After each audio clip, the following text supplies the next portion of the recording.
మీరు వినువారు బట్టి ఉండగా విని గ్రహించుకోవాలని దేవుని వాక్యం చెప్తారు.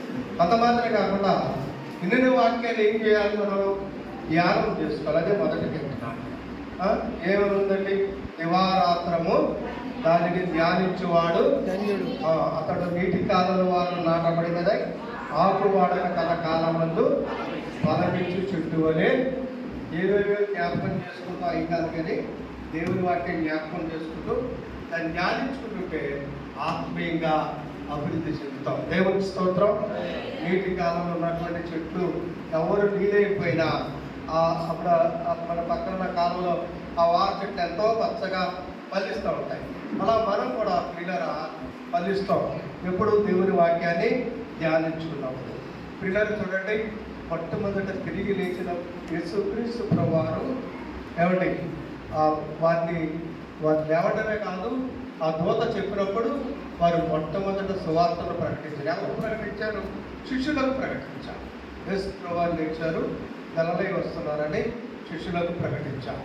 అందువల్ల పిల్లరా, ఈ స్త్రీలు మరి అది మీకు చెప్పారు, కానీ వీళ్ళంతా ప్రభువారు కూడా ఉన్నారు, ఎన్నో సంవత్సరాలు విన్నారు, కానీ మర్చిపోయారు. ఏం మర్చిపోయారు? 3వ దినాన్ని తిరిగి లేచారు. చాలాసార్లు చెప్పారండి. 16 అధ్యాయం కానీ చెప్తే వస్తున్నారు. మత్తయి సువార్త 16 అధ్యాయం తీసుకోండి. మత్తయి సువార్త 16 అధ్యాయం 21 వచ్చిన నుండి చదవండి. 21, 26.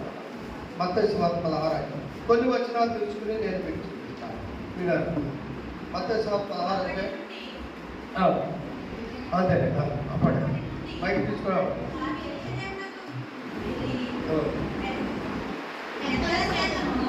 ప్రధాన యాజకుల చేతను శాస్త్రుల చేతను అనేక హింసలు పొంది చంపబడి 3వ దినమున లేచుట అగత్యమని యేసు తన శిష్యులకు తెలియజేయు మొదలుపెట్టగా పేతురు ఆయన చేయి పట్టుకొని, ప్రభువా, అది నీకు దూరము కాక అది నీకెన్నడూ కలుగదని ఆయనను గద్దింపసాగాను. అయితే ఆయన పేతురు వైపు తిరిగి, సాతానా, నా వెనుకకు పొమ్ము, నీవు నాకు అభ్యంతరకరమై ఉన్నావు. నీవు మనుష్యుల సంగతులనే తలంచుచున్నావు కానీ దేవుని సంగతులను తలంపక ఉన్నావని పేతురుతో చెప్పాను. అక్కడ చూడండి, అక్కడి నుంచి చెప్పుకుంటూ వస్తున్నారు. ఎవరి నన్ను ఇలా శ్రమ పెడతారు, సిలివేస్తారు, నేను 3వ దినానా. కానీ ఇక్కడ విన్నారు, కానీ వీడు మర్చిపోయారు.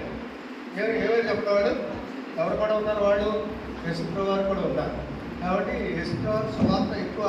ఇప్పుడు కూడా మీరు స్త్రీలు ఎక్కువ ఉన్నారు. శ్రీని గారు, సూర్యప్రకాశం, జాన్ బాబు, రాజు గారు, శాంతులండి మేము వచ్చి ఇక్కడ ఎంతమంది ఉన్నారు, కానీ మీరు ఏమన్నారు? స్త్రీలు ఎక్కువ ఉన్నారు. యేసుప్రభువారు కూడా సువార్త చేసినప్పుడు స్త్రీలు వాళ్ళ సొంత డబ్బులు ఖర్చు పెట్టుకుని యేసుప్రభువారికి యేసుప్రభు చేసిన పరిచయం చేస్తూ వాళ్ళకి భోజనాలు అయి పెట్టేవారు. దేవుడి స్తోత్రం.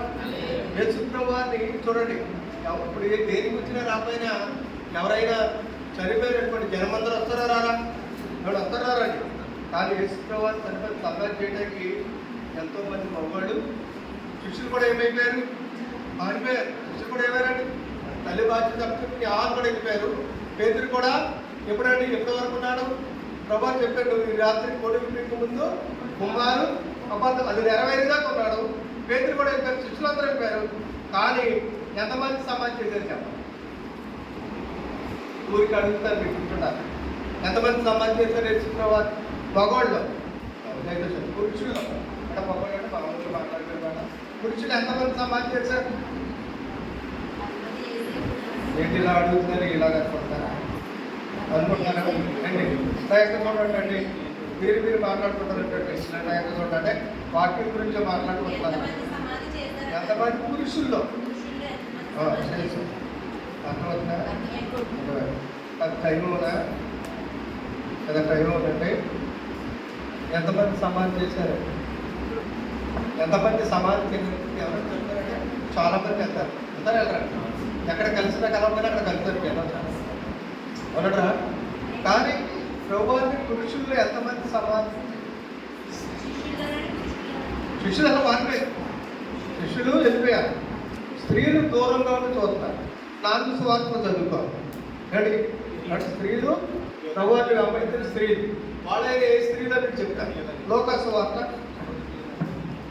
సువార్తలో వీళ్ళ చివరి వరకు ఉన్నారండి. ఒక 8వ అధ్యాయం లోకాసు వార్త 8వ అధ్యాయం మొదటి నుంచి చదువుకుంటూ వచ్చాడు. వెంటనే ఆయన దేవుని రాజ్య సువార్త తెలుపుచు ప్రకటించుచు ప్రతి పట్టణంలోను ప్రతి గ్రామములోను సంచారము చేయుచుండగా 12 మంది శిష్యులను అపవిత్రాత్మలను వ్యాధులను పోగొట్టబడిన కొందరు స్త్రీలను అనగా 7 దయ్యములు వదిలిపోయిన మగ్దలేనే అనబడిన మరియయు హేరోదు యొక్క గృహ నిర్వాహకుడగు పూజ భార్యకు యోహన్నాయు సుసన్నాయు ఆయనతో కూడా ఉండిరి. వీరును ఇతర అనేకులను తమకు కలిగిన ఆస్తితో వారికి ఉపచారము చేయించు వచ్చిరి. దేవుని స్తోత్రం. అంటే ఆస్తి అంటే ఆ డబ్బుతో వాళ్ళు సంపాదించుకున్న డబ్బుతో ప్రభువారు సువార్త చేసేటప్పుడు ప్రభువారి శిష్యులకి కాబట్టి ఆ డబ్బు ఖర్చు పెడతా ఉండేవారు. మరి ఉంటారు ప్రభువారికి భోజనాలు పెట్టాలి, శిష్యులకు భోజనాలు పెట్టాలి, పరిచయం చేయాలి, చేపలు ఉండాలి, ఆ రోజుల్లో ఏముండాలి ఎన్ని ఉండాలి, వాళ్ళకి కలిగిన ఆస్తితో చేస్తారు. ఈ స్త్రీలు మాత్రం చివరి వరకు ఉన్నారు. ఈ స్త్రీలే కాక కొంతమంది స్త్రీలు ఉన్నారు. మరి ఇలాగ వచ్చి శాంతకుమారి వాక్యం చెప్తా నేను అక్కడ కూర్చున్నాను అనుకోండి, నన్ను మీ అందరిలో ఈ ప్రశ్న అడిగితే నేను కూడా చెప్పలేను. అంటే కొద్దిగా ఆలోచించుకోవాలి. నేను సిద్ధపడి వచ్చాను కాబట్టి నేను మీకు చెప్తూ ఉంటాను. అంటే గుర్తుపెట్టుకుంటాను. ఒకళ్ళు అలా చెప్పండి, ఇద్దరు నేను చెప్పాను, ఇద్దరు సమాధి చేశారు. ఎంతమంది చేశారు? ఇద్దరు పేరు చెప్తారు, ఇద్దరు సమాధి. ప్రభు స్త్రీలు ఉన్నారు, మళ్ళీ ఎవరున్నారండి? స్త్రీలు ఉన్నారు. సమాజం ఇద్దరు పురుషులు చేశారు. అది కూడా చెప్పారు. చెప్పకపోతే ఏం చేయాలి? ప్రయాణం చేసిన అమలాపురం చెప్పొచ్చు, మన వచ్చే మంచిది. దేవుడు మన ఆరాధన ఎవరు చెప్పారు? మన విశ్వాస ప్రమాణం ఎవరు చెప్పారు? దేవుడికి స్తోత్రం. అంటే చెప్పేమంటారు అప్గ్రేడ్ చెప్పేస్తారంటే ఎన్నికప్పుడు మీరు చెప్పాలంటే ఒక ఆయన అరిమత వేసాడు, ఇంకొక ఆయన చెప్పాలంటారు. ఒక ఆయన అరిమత వేసాడు. అప్పటి వరకు రహస్యంగా అవబడించారు యేసుప్రభు. తర్వాత యేసుప్రభు ఆ సిలువలో మరణించినప్పుడు ఆ సిలువలు అలా యేసుప్రభు అంటే ఏమవుతాయి? ఆగర్ష పక్షులు ఆయన వచ్చి అదే దాని దగ్గర తినేస్తూ ఉంటారు రాబోతు. అప్పటి వరకు రహస్యంగా వెంబడించారు. ఎందుకంటే యూతులు యేసుప్రభు వారు నమ్ముకుంటే, ఇశ్రాయేలీయులు యేసుప్రభు వారు ఎవరన్నా నమ్ముకుంటే వాళ్ళు వెలివేసేవారు. వెల్లడి తెలుస్తారు కదండి. సమాజంలో ఆడికి వాళ్ళకి సంబంధాలు లేకుండా, వాళ్ళ దగ్గరికి వెళ్ళకోకుండా వాళ్ళకి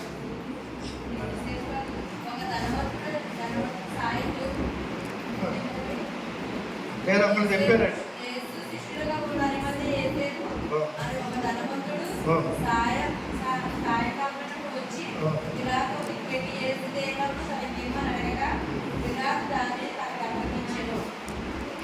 నేను చెప్పినాను అదే, నేను చెప్పినాను ఆయన కదా. ఇప్పుడు నేను చెప్పినాను ఆయనే. ఫస్ట్ ఒక ఆయనండి. శ్రమ పడినా రాలేదు ప్రభు జయము, రహదారులు వెదకిను, ప్రాణాయను ప్రతిభ రక్షించుని సిలువా రమణీయను తులలో రతనాలను వెదకుట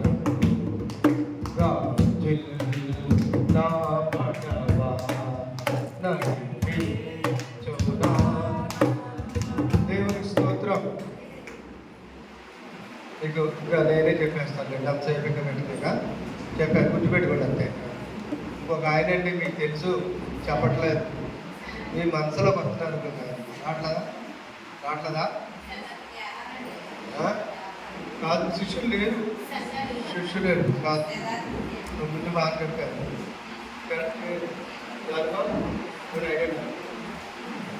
కొడసేన్ గారు ఇక్కడ ఉన్నారా? రాజాబాబు కళాపతి, సూర్యప్రకాశం కళాపతి, చూడండి దేవుడు స్తోత్రం.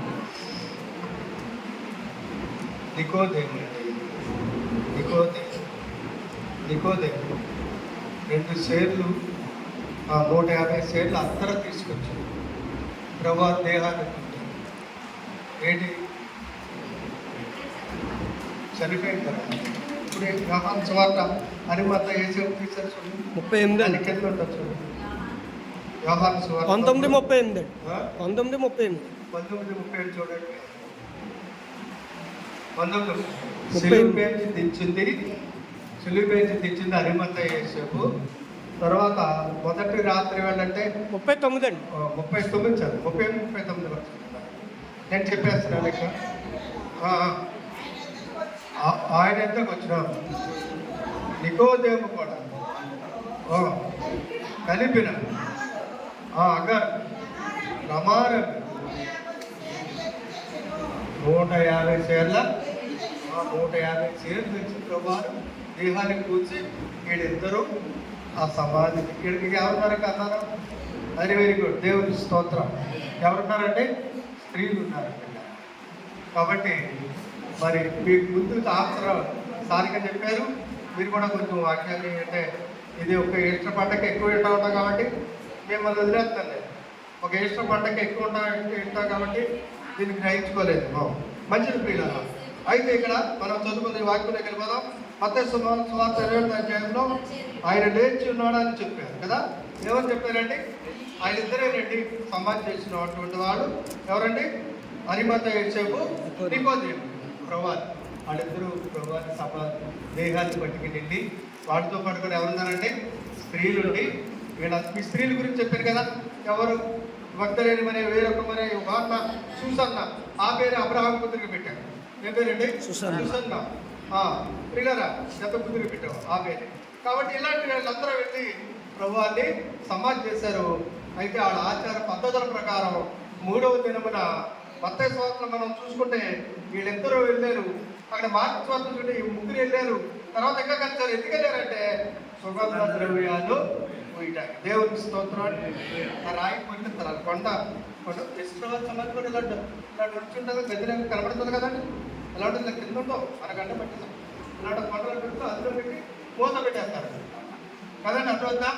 ఆ మూత తీసి ఆ సుగంధ ద్రవ్యాలు పూయటానికి వెళ్ళారు అనమాట 3వ రోజు. వాళ్ళ ఆచార పద్ధతులు.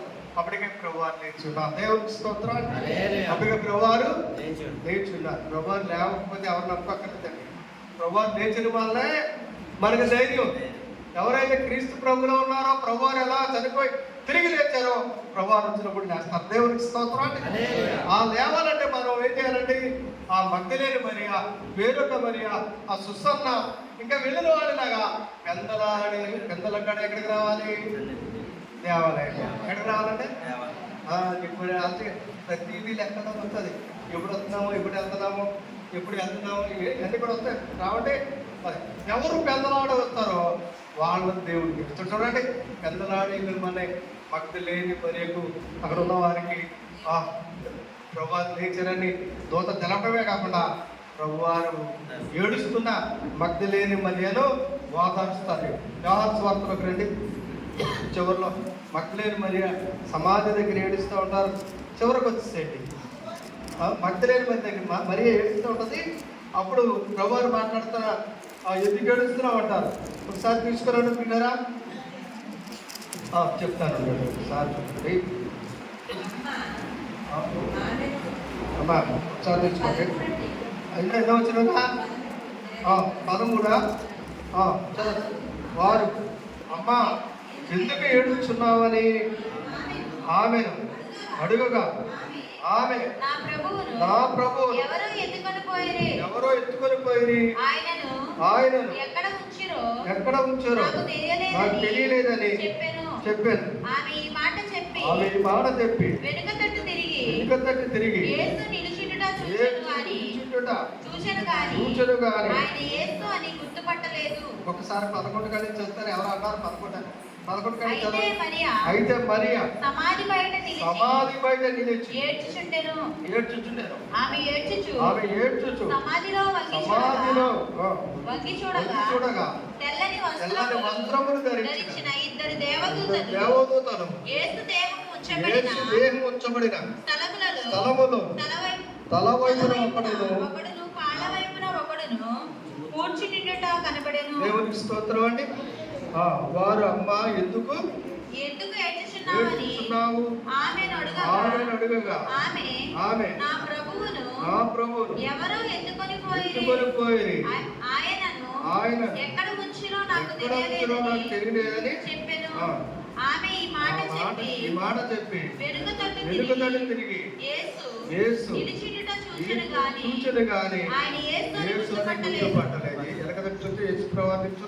యేసు ప్రభువారని గుర్తుపట్టలేదు. తర్వాత చదువు. యేసు అమ్మ ఎందుకు ఏడుచున్నావు అని ఎవరికి ఎదుగుచున్నావు అని ఆమెను అడుగగా ఆమె ఆయన తోటమాలి అనుకుని, అయ్యా నీవు ఆయనను మోసుకొని పోయినడలా ఆయనని ఎక్కడ ఉంచుతావో నాతో చెప్పుము, నేను ఆయనని ఎత్తుకొని పోదునని చెప్పాను. దేవునికి స్తోత్రం అండి. శుక్రవారం మంచి అవనస్తులు అంటే ఆ టైంలో ఏమిటి చనిపోయేటప్పటికి 30 సంవత్సరాలు సువార్తకు వచ్చి కొన్ని సంవత్సరాలు సువార్త చెప్పారు. మంచి అవనస్తులు బలమైన వారు. ఆయన ఎక్కడ ఉన్నారో చెప్తే నేను ఎందుకు వెళ్ళిపోతుంటే ఇది కూడా బలమైన కానీ అవునట కదా. ఆవిడ ఎన్ని దయాలు పోగొట్టారు యేసుప్రభువారు? Very good. ఎన్ని దయాలు పోగొట్టారంటే 7 దయాలు పట్టుకున్నారు ఆవిడ యేసుప్రభువారి దగ్గరికి తీసుకొస్తే ఆ 7 దయాలు పోగొట్టారు సువార్త చెప్పే సమయంలో. అప్పటి నుంచి నేను ప్రభువుకు పరిచయం చేయాలని ఆ స్త్రీలు ఉన్నారు కదండి, వాళ్ళకి లాగా ఈవిడ కూడా సొంత డబ్బుతో యేసుప్రభువారి శిష్యులకి పరిచయం చేస్తూ మనకి ఆహారాలు పెడుతూ ఎక్కడ సువార్తకి వెళ్తే అక్కడికి వాళ్ళు కూడా తిరుగుతున్నారు. తిరగడమే కాదు, చనిపోయే వరకు సమాధి చేసే వరకు కూడా వారు కూడానే ఉన్నారు. దేవునికి స్తోత్రం, దేవునికి స్తోత్రం. కాబట్టి ప్రభావి శిష్యుల్లో మరి ఎక్కువ మంది ప్రభావిని వెంబడించిన వారు ఎవరు చెప్తారు? అందరూ వెంబడించారు కానీ ఆఖరి అనుకున్న వారు ఎవరు? వీళ్ళు ఎక్కువ కూడా ఎంతమంది ఉంటారు? ఎక్కువ మంది మీరే ఉన్నారు, తక్కువ మంది ఇక్కడ ఉన్నారు. అయితే మగవాళ్ళు రావద్దని కాదు, అందరూ రావాలి. దేవుని స్తోత్రం. కుటుంబాలతో రావాలి. మన సహవాసాల్లో ఒక జంగాల కాలనీ వస్తారు, అలాగే ఇక్కడ వస్తారు కాపులు పెడతారు, అలాగే బాగుండా కూడా వచ్చేది వరకు ఎక్కువ పురుషులు, భార్య, పిల్లలు అందరూ అలా దేవుడి సన్నిధికి వస్తూ ఉంటున్నారు. తప్పకుండా దేవుడు అలా వచ్చినప్పుడు దేవుడు తప్పకుండా దీవిస్తారు. డేరాల్లో ఉండేవారు, రోడ్ల మీద ఉండేవారు, మార్కెట్లో ఉండేవారు, మార్కెట్ వెళ్ళేటప్పుడు చదువుకోవాలాడు మూటా ముళ్ళు మరలా ఏమో చేయాలి, మార్కెట్ తీసేయగానే అవి చూపించుకుని అందులో కాపురం పెట్టారు. ఈ రోజు దేవుని మాట అన్నారు, దేవుడు చెప్పినట్టుగా నడిచారు. కాబట్టి ఈయన ఏ పెళ్ళిళ్ళు అయినా ఎక్కడికన్నా వెళ్తే తలకాయ కూడా వచ్చేస్తాడు. పెళ్లి చేసినాక బాగా ఉంటారు, పెళ్ళి అయినాక సినిమా అంతా అయ్యి అంటారు. కానీ జంగాల కాలనీలో ఇక్కడ కూడా సినిమా పాట పెట్టరు, అన్నీ దేవుడి పాట. దేవునికి స్తోత్రం అని కదన్న. పెళ్లి కూడా దేవుని మహిమాటమై జరుగుతుంది. కాబట్టి అందుకని ఇప్పుడు అందరికి డాబాలు ఇచ్చారు, బ్రేక్ షీట్లు ఇచ్చారు, బళ్ళు ఇచ్చారు, కాబట్టి కార్లు కూడా ఇచ్చారు. దేవునికి స్తోత్రం. దేవుని సన్నిధికి అందరూ రావాలంట. దేవునికి స్తోత్రం అండి. దేవుని సన్నిధికి భార్య, పిల్లలు అందరూ కూడా ఎక్కడికి రావాలి? దేవుని సన్నిధి. దేవునికి స్తోత్రం. ఎందల కాడ వెళ్ళిన మరియతో ఏం చెప్తా ఉన్నారండి? అక్కడ ఏమంటారండి? అమ్మా ఈ యేసు అమ్మా ఎందుకు ఏడుస్తున్నావు, ఎవరైనా ఎదుగుచున్నావు అని ఆమెను అడుగుగా ఆమె ఆయన తోటమాలి అనుకొని, అయ్యా నీవు ఆయన మోసుకొని పోయినాడలా, ఆయన ఎక్కడ ఉంచుతురు? నువ్వు ఉంచుతావో నాతో చెప్పు, నేను ఆయనను.